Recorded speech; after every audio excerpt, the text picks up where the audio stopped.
Ray and I, lifelong friends, bonded by our love for the outdoors, embarked on our monthly camping trip deep in the heart of the forest.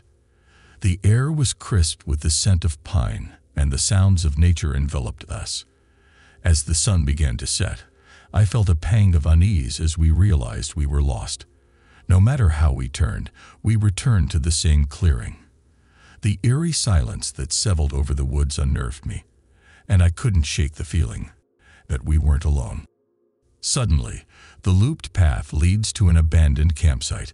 The tents are torn and scattered, with signs of a struggle but no trace of the campers.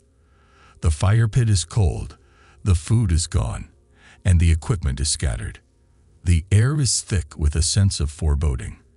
There were 3 tents, but they were all torn. Despite our unease, we decided to stay the night, hoping to make sense of our situation in the morning. As night falls, the darkness seems to press in around us, making every rustle and creak sound more ominous. Our breath clouds the air between us, and I can feel the weight of our shared fear pressing down on my chest. Throughout the night, I'm plagued by nightmares of the torn campsite and the missing campers. I jolt awake several times, disoriented and terrified, only to find Ray watching me with wide, worried eyes. He offers me water or food, but I'm too shaken to eat.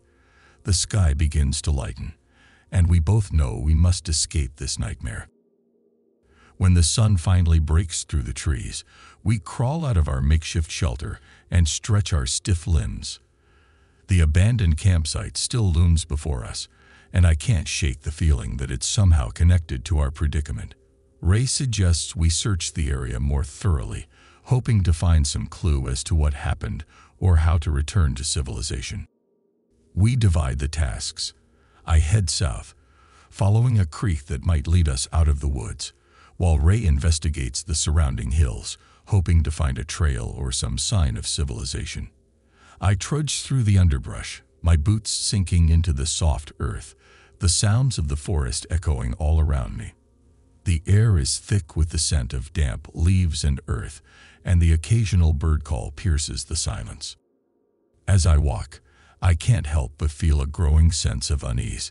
Despite my best efforts, I keep looping to the abandoned campsite.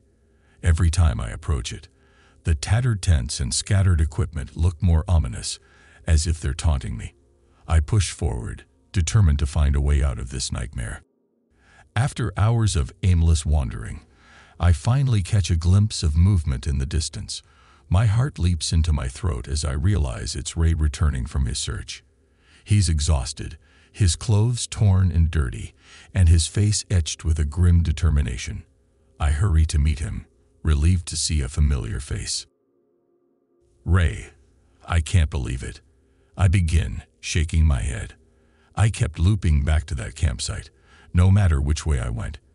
It's like there's some kind of force keeping me here. He nods in agreement, his expression grim. Yeah, me too, Ray says, defeated. We sit down beside each other, our backs against a fallen tree. Look, we can't stay here much longer. We are running out of our food supply, Ray says. I know, I reply, but I don't know where else to go. Every time we try to leave, we end up back here. I gesture toward the abandoned campsite, feeling a chill run down my spine. Suddenly, Ray jumps up and heads toward something he sees in one of the tents. Wait, Ray, what are you doing? I asked, scrambling to my feet and following him. As we come to a stop, Ray reaches down and picks up a can of beans. Look, he says, holding it up for me to see. There's still some food here. Maybe we can find more. With renewed hope, we search the tents more carefully, scavenging for anything edible. After a few minutes, we uncover a small stash of canned goods hidden under some torn-up sleeping bags. Our hearts lift as we realize we may have enough to last a few more days. But as we sit there, eating our cold rationed meal, I can't shake the feeling that something is still not right. The fire in the pit continues to dance and flicker. The shadows that dance across the trees take on a sinister quality, as if they're mocking us. "Thanks for doing the fire," I say to Ray. Ray looked at me with immense confusion. "I didn't start it. I thought you did." "What?" "No. When I went to get some wood, because I was going to start one, I returned, and the fire was going," I reply.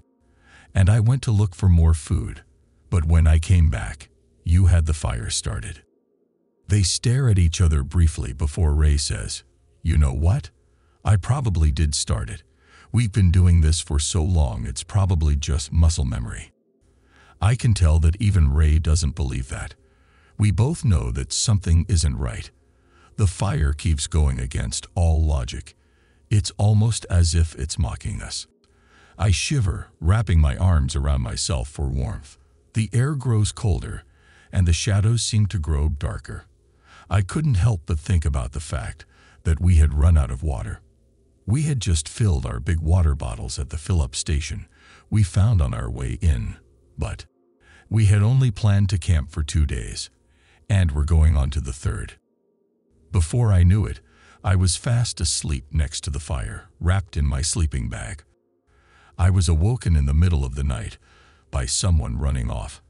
I bolted up and woke Ray up after turning my flashlight on. I explained what I heard, so we investigated the campsite. As we searched the area, my heart pounded in my ears. Suddenly, I tripped over something hard and fell to the ground. I reached down and felt something cold, realizing it was a human hand. I screamed in terror and fell back, colliding with Ray.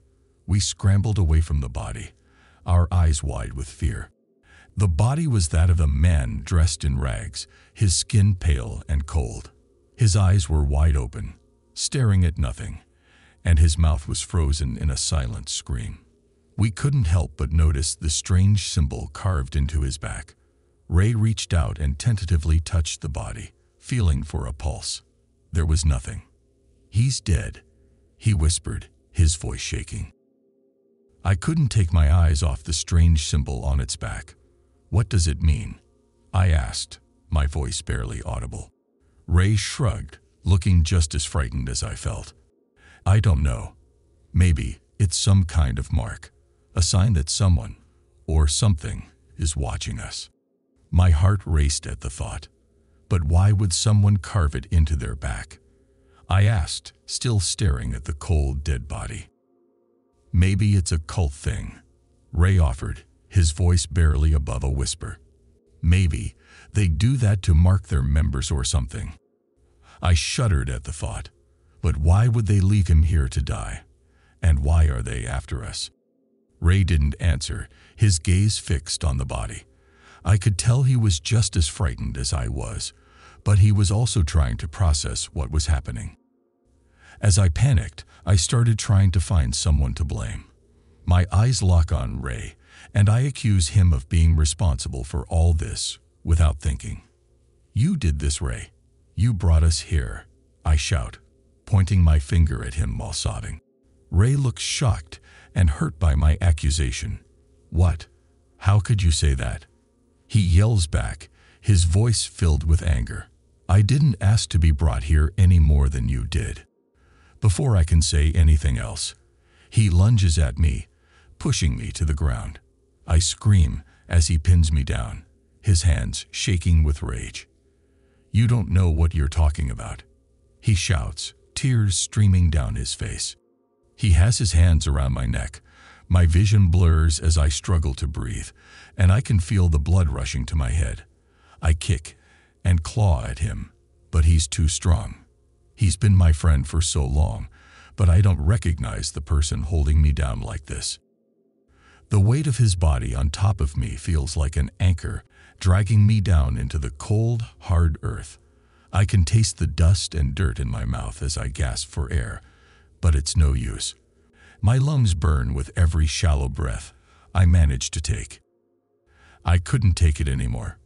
Feeling around me for something to defend myself with, I gripped a rock and plunged it into his temple. He immediately falls to the floor. My heart is racing, blood pounding in my ears. I stare at the lifeless body, unable to comprehend what I'd just done. Ray's body twitches, and I'm suddenly filled with dread. I reach out to touch him, feeling for a pulse, but it's already gone. Tears stream down my face as I realize what I've done. I can't believe I just killed my best friend. The weight of guilt presses down on me, like 1,000 tons of brick. I struggle to reach my feet, and my legs feel weak and unsteady. I look around frantically, trying to figure out what to do next. The forest is eerily silent, as if holding its breath, waiting for me to make a move. The body of my best friend lies motionless on the ground, his lifeless eyes staring up at the sky. I can't believe I just took his life. Tears stream down my face as I stumble away from him, my hands shaking uncontrollably. I don't know how I will live with myself after this. Panicked, I ran. I have only a destination away from here. The forest seems to close in on me, trapping me in a nightmarish maze. Whenever I think I've found a way out, I return to where I started. The trees are conspiring against me, trying to keep me here forever. My panic-stricken heart pounds against my ribcage as I sprint through the underbrush, my lungs burning with every breath. I try to remember what happened, but the memories are jumbled and confused. It's as if I'm watching a horror movie where the main character can't quite piece together the events leading up to the gruesome climax.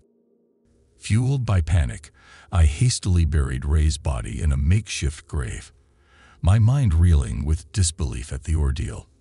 I had a laughable funeral where I sobbed to Ray and apologized for what I had done. I remember being with Ray, feeling safe and secure in his presence. After a little under an hour of mourning, I started to remember the dead body we found in one of the tents. He also deserves a funeral, even if I didn't know him. I gather supplies to bury him. As I work, my mind drifts back to remembering the first time I saw him. He was just lying there, his lifeless eyes staring up at the sky. Then I pictured Ray.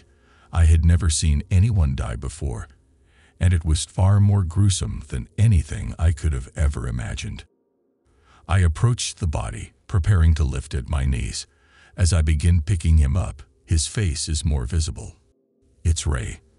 My heart drops in disbelief as I stare at my friend, who I just murdered and buried no less than an hour ago. How is that possible? There's no way he was unburied. I was with him the whole time. I sprint back to Ray's grave, shaking with fear. I frantically dig through the dirt, my hands trembling as I uncover the ground. It's empty. Again, how the freak is that possible? Once again, defeated, I return to the fire pit. It was not lit this time. I attempt to start it, but my hands are too shaky, and my mind is racing a mile a minute. After giving up on that, I took a swig from my water bottle, not remembering that we had run out officially last night. It's been almost 12 hours without water, and my body would not let me forget that. My body was feeling strange, from what I assumed was the lack of water, but my anxiety had gone down dramatically. Is this what happens before someone dies? I say to myself as I fall into a deep sleep. When I wake up, I'm in a hospital room. The sunlight streaming through the window is unnaturally bright, and it takes me a moment to remember where I am. Then, I see the figure sitting in the chair beside my bed. It's the forest ranger. His face is pale and drawn, and there's a look of exhaustion in his eyes. As if sensing my gaze, he turns to meet my eyes. "How are you feeling?" he asks softly. Confused, I manage to croak. "What happened?" The forest ranger takes a deep breath before answering. "You were found unconscious in the woods, a few miles from here. You'd suffered from severe dehydration and exhaustion. The medics say you're lucky to be alive." He pauses, then continues. "There was an investigation. We found the body of your friend Ray, buried nearby. The medical examiner determined that he'd been dead for several hours before you were found." Remembering what I did to Ray made me feel immense guilt. "What happened out there?" I ask. The ranger explained that I would need to wait for officers to come and take my story. For the entire day, I spent time with doctors, nurses, and the cops, explaining what happened, admitting to killing Ray, the loop we couldn't get out of, the dead body, and the mysterious sounds around our campsite. After the officers were satisfied, they left. They said they had no choice but to prosecute me for the murder of Ray. The next 4 years were spent in trial and the authorities investigating. It turns out that the forest we were in was a cult territory. They call themselves the Cult of Fear. Apparently, they would spike the water at the refilling stations with a mild hallucinogen that would cause fear and anxiety and could make people feel trapped or stuck in a loop. I guess the whole thing with the cult was that they would sacrifice people who were full of fear. They still don't know why or what the motive is, but they have found a couple members who claim the cult moved. So this is my story. I was able to post bond, so I had time to collect my thoughts and tell my side of the story. Tomorrow is sentencing, and I have all of my affairs in order, expecting to go to prison for the rest of my life.